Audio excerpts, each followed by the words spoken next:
안녕하세요. 아이고, 아이고, 자다 일어났네. 여기는 여의도 쪽에 좀 시장 조사 왔다가 오늘 하루 저 영등포에서 여의도에는 호텔이 거의 없더라. 모텔이 없어. 그래 비싸 했어도. 가까운 영등포 이쪽에 로첸인가 뭔가 하여튼 여기 무슨 호텔이죠? 무슨 호텔이지? 아 이거 출장하면 하여튼 저거야. 제가 공부해서 모텔 VR 모텔 VR 찍은 게 아니라 제가 좀 약간 주식 강의를 하나 올릴까 해요.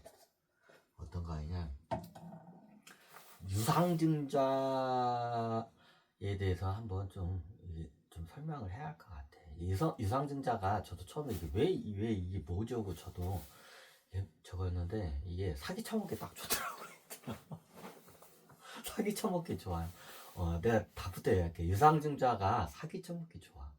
예전에 다 강의했어요. 유상증자가 뭐냐? 이 회사가 예에서 지금 총 발행한 제가 1억 주를 발행했어. 근데 어떻게 돼요? 천만 주를 갖다 10% 정도 더 발행을 해. 천만 주. 그럼 한 주당 10,000원이야. 한 주당 10,000원이에요. 한 주당 10,000원인데, 자, 저기 1억 주면 어떻게 해요? 1억 주 곱하기 10,000원은 어떻게 돼요? 바로 암산으로 나오죠. 1조 원이에요, 시총가가. 그럼 어떻게 되냐? 이 회사가 원래 유상증자의 취지가 뭐냐면, 투자 유치를, 유가 시장에서 투자를 유치하는 방법 중에 하나예요. 원래 유상증자 그런 목표인데, 사기로 많이 쳐, 우리나라. 우리나라 기업들은 사기 칠 때 많이 써. 유상증자를 하지 않아도 되는데 굳이 해버려. 왜 사기 치려고. 그런 경우가 겁나게 많아. 이제 그거에 대해서 이제 설명하려고. 유상증자에 대해서 먼저 설명하려면 이 회사가 1억 주가 발행을 했는데 한 주에 10,000원이야. 그러면 1억 주 곱하기 10,000원이면 1조 원이죠. 그럼 이 회사의 시총가가 어떻게 해요? 1조 원짜리예요. 근데 이 회사가 뭔가 어디다가 무슨 공장을 새로 짓든가 아니면 뭘 연구를 하든가 뭔가 투자할 일이 생겼어. 그러면 어떻게 해요? 저기 주식회사는 투자금을 유치하는 방법은 크게 두 가지야. 첫 번째는 뭐냐? 투자금을 직접 유치하는 방법과 두 번째는 뭐예요? 은행으로부터 돈을 빌리는 거. 자, 채권을 발행하든지 은행에서 돈을 빌리든지 어떻게 해요? 돈을 빌리는 거. 투자 받는 거, 돈 빌리는 거. 이 대표적인 이 두 개가 있어. 이거 말고도 여러 가지 테크닉적인 게 있긴 있는데 이게 어떻게 되냐면 요것만 이해하시면 돼요, 여러분들. 복잡해져 머리가. 자, 그러면 어떻게 되냐? 자, 이 회사가 뭔가 사업을 하는데 1,000억 원 정도가 필요해. 뭐 저기 예를 들어서 공장을 하나 더 쳐야 돼. 공장 라인을 갖다 더 쳐야 하는데 1,000억 원이라는 돈이 필요해. 근데 회사에 지금 돈이 없어. 1,000억 원이 필요해. 그럼 어때요? 자, 은행으로부터 돈을 1,000억 원어치 빌려오든가 채권을 발행해서 하여튼 돈을 1,000억 원치 빌려오든가 아니면 1,000억 원어치의 돈을 투자를 유치를 하든가 둘 중에 하나야. 그죠? 회사에 돈이 없기 때문에. 자, 돈이 1,000억 원이 유보금이 있으면 그거로 그냥 어떻게 지면 돼. 근데 지금 회사에 돈이 없어. 이때 어떻게 해요? 저기 어떻게 해요? 공장을 세울 돈이 필요해. 딱 1,000억 원이. 근데 회사는 없어. 회사에 돈이 없어. 근데 꼭 져야 돼. 그래서 어떻게 하냐? 회사에서는 어떻게 하냐? 은행에서 갔는데 은행에서는 너무 이미 많이 돈을 빌려가서 은행에서 이제 더 이상 안 빌려준대. 이 회사에 너무 많이 빌려갔다고 더 이상 안 빌려준다. 왜? 은행도 너무 많이 빌려줘서 회사가 나중에 부실해지면 돈을 뛸 수 있기 때문에 딱 띄지 않을 정도로 그 정도는 받아줘요. 보통 그게 은행이 띄지 않는 게 딱 60%야. 총 자산, 순자산 대비 60%. 총 자산인가? 총 자산 대비 60%에 이게. 보통 우리가 아파트 같은 거 담보대출 받으면 요즘 막 80%까지 하는데 이게 원래 60%야. 왜? 이게 원금을 안 떼는 딱 비율이야. 60%가. 60% 이상을 갖다 예를 들어 아파트가 1억 원짜리인데 6천만 원까지만 딱 빌려줘야지 1억원짜리 아파트 사는 사람이 어떻게 돼요? 저기 한테 6천만 원 빌려주고 자기 돈 4천 해가지고 딱 1억원짜리 사면 딱 적당해. 그러면 은행 입장에서는 뛸 일이 없어. 거의 대부분 보면. 근데 어떻게 되냐? 예를 들면 은행 돈 9천만 원에 자기 돈 1천만 원에서 1억원짜리 아파트 샀어. 그럼 어떻게 되냐? 나중에 아파트 값이 한씩 20% 30% 떨어질 때가 있어 갑자기. 그러면 어떻게 되냐?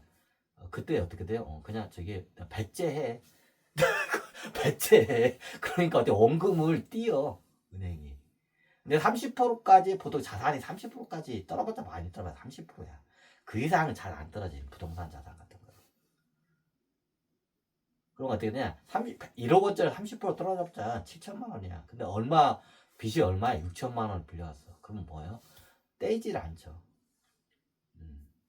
그래서 이게 60%가 은행에서는 담보비가 60%야. 그러면 어떠냐? 회사도 똑같아. 위 회사의 총 자산에 어떻게 돼요? 총 자산의 60% 이상이 총 자산의 60% 이상이 부채로 이루어져 있으면 굉장히 위험한 거예요. 총 자산이에요. 순자산 대비 아니고. 이 회사가 지금 현재 가치가 1조 원짜리야. 이 회사를 팔면 1조 원이야, 딱. 현금을 1조 원 같아, 이 회사를 팔면. 그럼 어떠냐? 은행 입장에서는 얼마에 빌려줘야 이게 딱 적당하냐? 그 부채 비율이 얼마가 적당하냐? 이 회사 돈 4천억, 은행 돈 6천억. 요게 맥시멈이에요. 그래야 은행 입장에서는 원금을 안 띄어요. 이거는 거의 만고불변의 법칙이야. 아니 70%를 하면 되잖아. 70%를 하게 되면 원금을 좀 띄울 확률이 높아. 이자를 못 받아. 원금을 회수는 할 수 있는데 잘하면 할 수 있는데 회사가 도산하면 그 70% 하면 이자를 못 받아. 근데 60%가 뭐냐? 원금과 이자를 회수할 수 있는 딱 은행 입장에서는 원금도 안 띄고 이자도 회수를 할 수 있는 게 딱 60%야.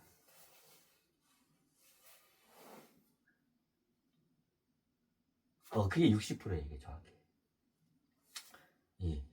아파트 1억 원 사면 은행 돈 6천만 원, 저기 어떻게 내 돈 4천만 원 이렇게 하면 은행 입장에서는 띄지를 않아. 근데 어떠냐? 대부분 기업들이 그러면 이게 부채 비율 60%인가요? 제가 말했죠. 총 자산 대비라고. 총 자산 대비. 순자산 우리가 이게 주식시장에 나오는 부채 비율은 순자산 대비예요. 이게 분모와 분자가 틀려. 그래서 잘해야 돼 이게 채권 시장에서 쓰는 분모와 분자와 주식 시장에서 쓰는 분모 분자가 좀 틀려요. 그럼 어떻게 되냐? 주식 시장은 120%야 부채 비율이.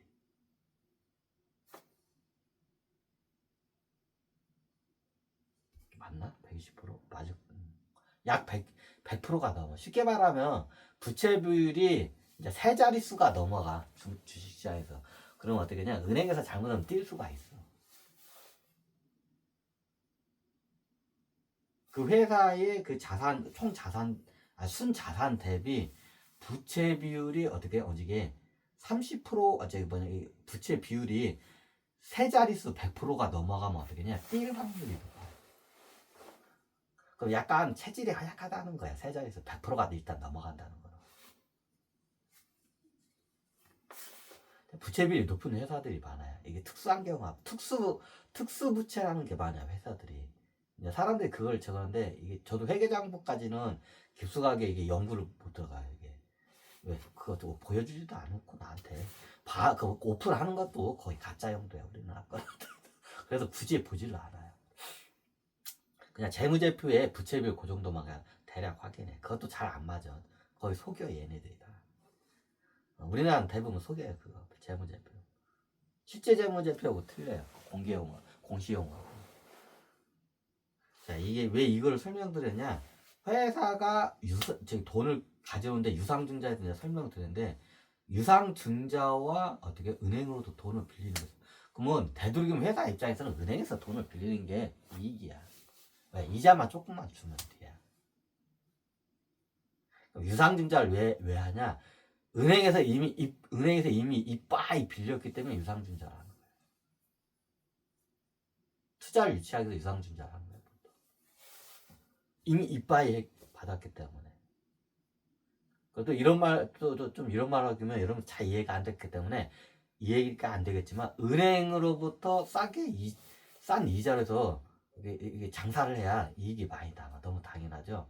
유상증자 하는 목적이 뭐냐? 은행 대출을 더 늘리기 위해서 그래요. 왜요? 이유는 간단해요. 유상증자를 하면 순자산이 늘어나요. 총자산도 늘어나고. 그럼 그에 대한 부채에 대한 비율의 어떻게 프로티지가 더 높으니까 더 금액이 늘어나. 자, 요건 나중에 설명드릴게요. 대략 이렇게 이해를 하죠. 여기서 이제 이것까지 설명하면 옆으로 한도 끝도 세. 그럼 어떠냐? 유상증자를 하는 이유는 간단해. 회사에 돈이 없어, 첫 번째. 자, 은행에 갔는데 안 빌려줘.